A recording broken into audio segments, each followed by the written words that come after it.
Assalamualaikum warahmatullahi wabarakatuh. Jumpa lagi sobat semuanya. Kali ini saya akan menjelaskan secara singkat bagaimana mekanisme kerja kulkas dua pintu melalui diagram skematik sederhana yang terpampang di layar ini ya. Sehingga dengan memahami sistem kerjanya, kita pun akan mampu mendeteksi penyebab kerusakan apabila kulkas di rumah kita tidak berfungsi sebagaimana mestinya ya. Nah, sebelum memahami bagaimana cara kerja secara keseluruhan, saya akan mengulas secara singkat fungsi masing-masing part atau masing-masing komponen yang terdapat dalam kulkas dua pintu ini. Sehingga dengan memahami cara kerja masing-masing komponen, kita pun nanti akan dengan mudah memahami sistem kerja secara keseluruhan ketika masing-masing komponen itu terhubung secara sinergi dalam satu blok diagram skematik. Mungkin saya akan gambarkan dari kiri dulu ya. Kiri dulu. Ini adalah di sini ada switch ya, switch saklar PLN. Nanti tempat kabel nyolok ke tegangan listrik PLN ya.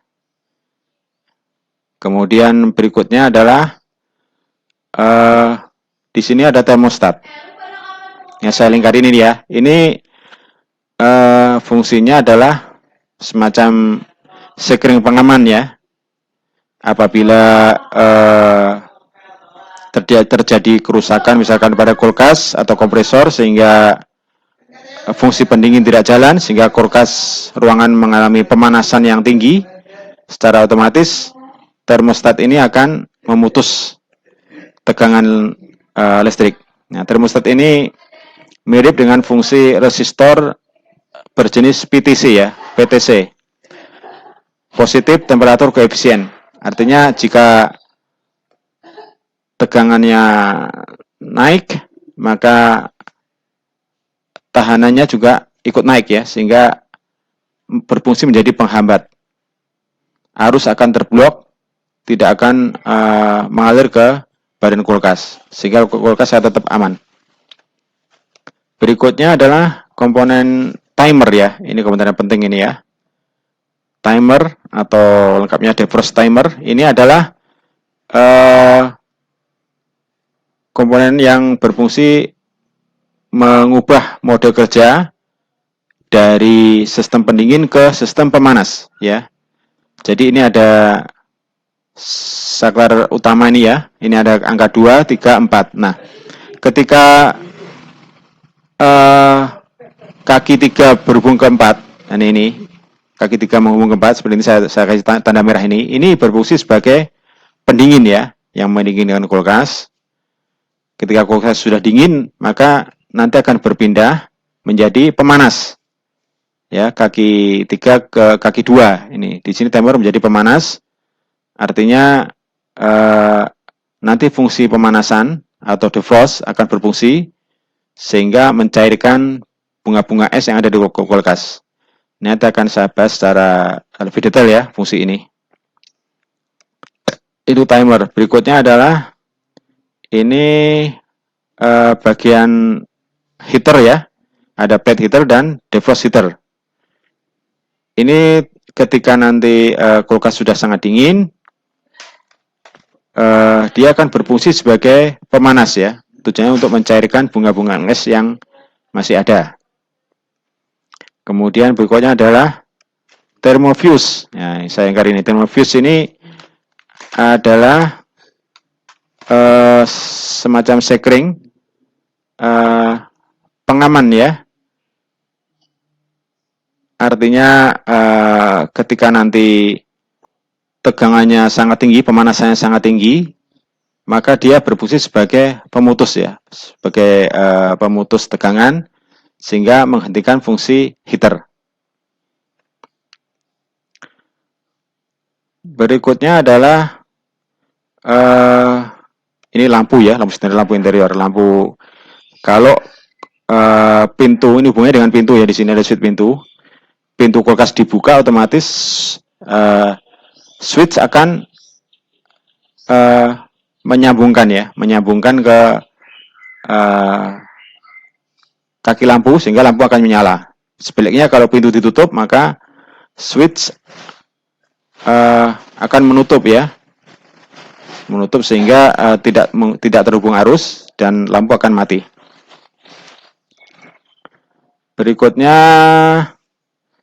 ini adalah kipas ya, kipas evaporator fan motor. Ini kipas nanti ada berfungsi untuk mengalirkan udara dingin ke ruang bawah. Ini letaknya di atas ya, letaknya ini di bagian freezer ruang atas. Nah, ini nanti tujuannya adalah menghembuskan angin udara dingin sehingga ruang bawah pun ikut dingin ya, menghembuskan ke bawah. Kemudian ini yang komponen utama ini ya, kompresor ya.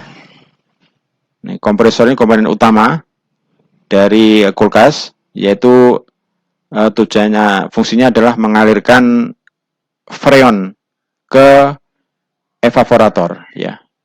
Detailnya ada di sini, sebelah kanan detailnya ini kompresor. Berikutnya komponen utama yang enggak kalah penting adalah evaporator di sini ya. Saya lingkarin ini evaporator ini adalah bentuknya seperti jaring-jaring gitu ya, jaring-jaring aluminium dan pipa. Dia berfungsi sebagai pendingin ya, mentransmisikan udara dingin ke setiap penjuru ruangan kulkas. Nanti akan saya jelaskan sistem kerja secara detailnya. Kemudian yang berikutnya adalah defrost ya, bimetal defrostnya di sini nih. Ini fungsinya sebagai menyalurkan tegangan kepada heater atau pemanas. Nanti akan saya jelaskan secara lebih rinci cara kerjanya. Berikutnya di sini ada PTC starter dan kapasitor ya. Ada 2 kapasitor dan PTC ya. Ini berfungsi sebagai pengaman sebenarnya ya.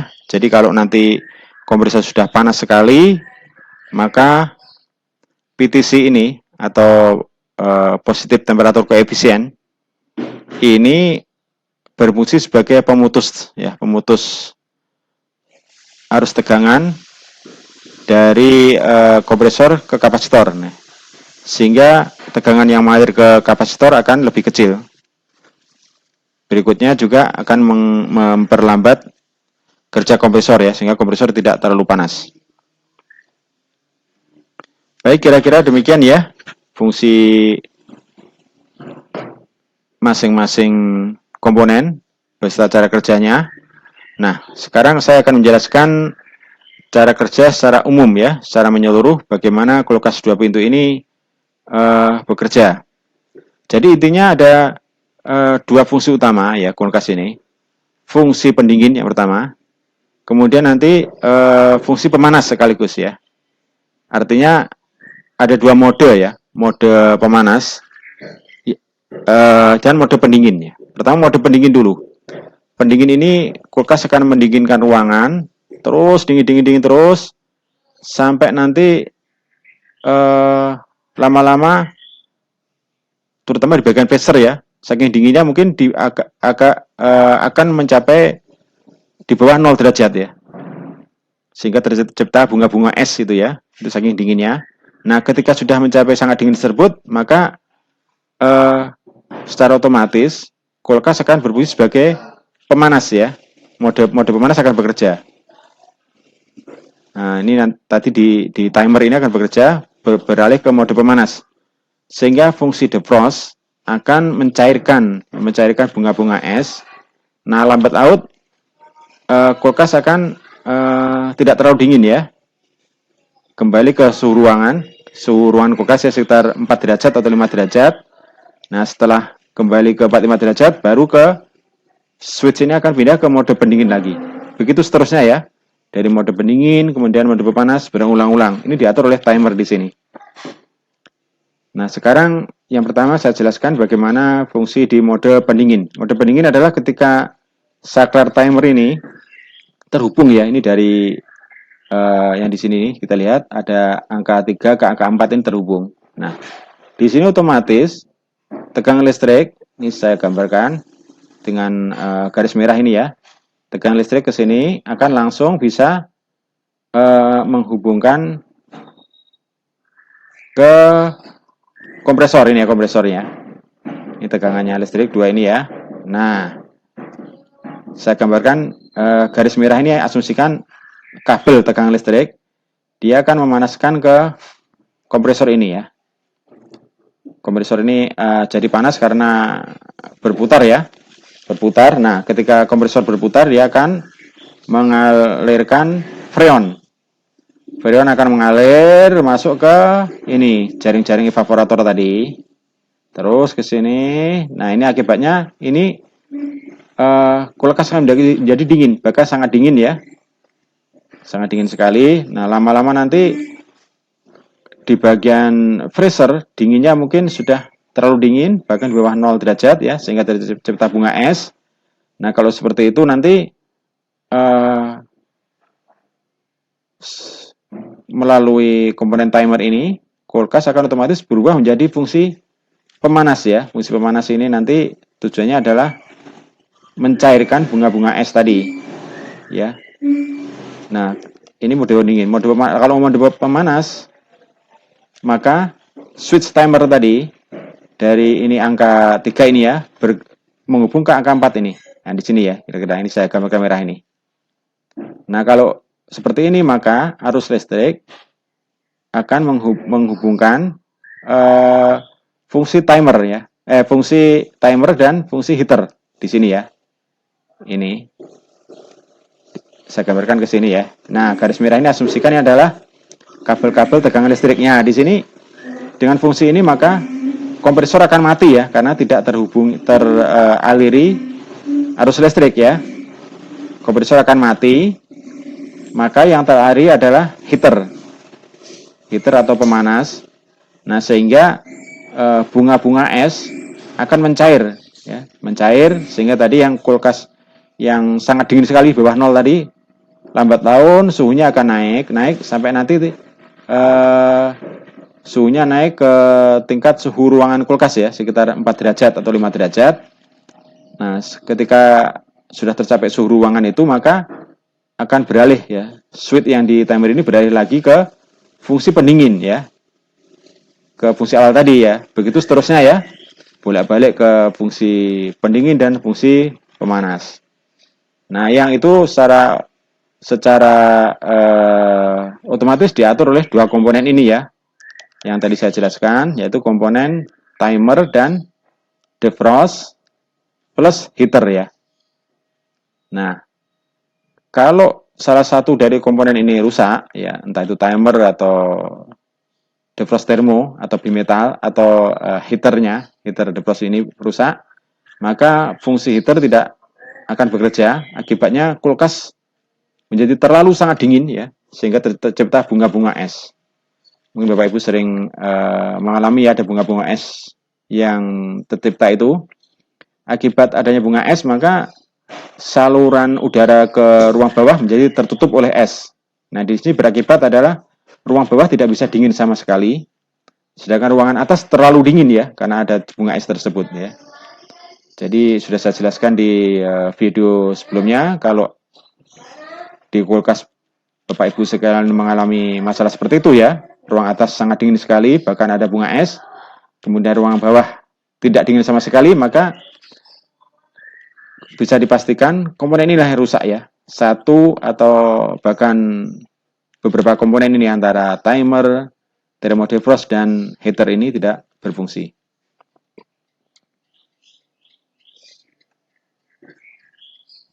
Demikian secara singkat, saudara sekalian, saya jelaskan mekanisme cara kerja kulkas 2 pintu melalui skematik diagram ini secara sederhana. Semoga bermanfaat. Wassalamualaikum warahmatullahi wabarakatuh.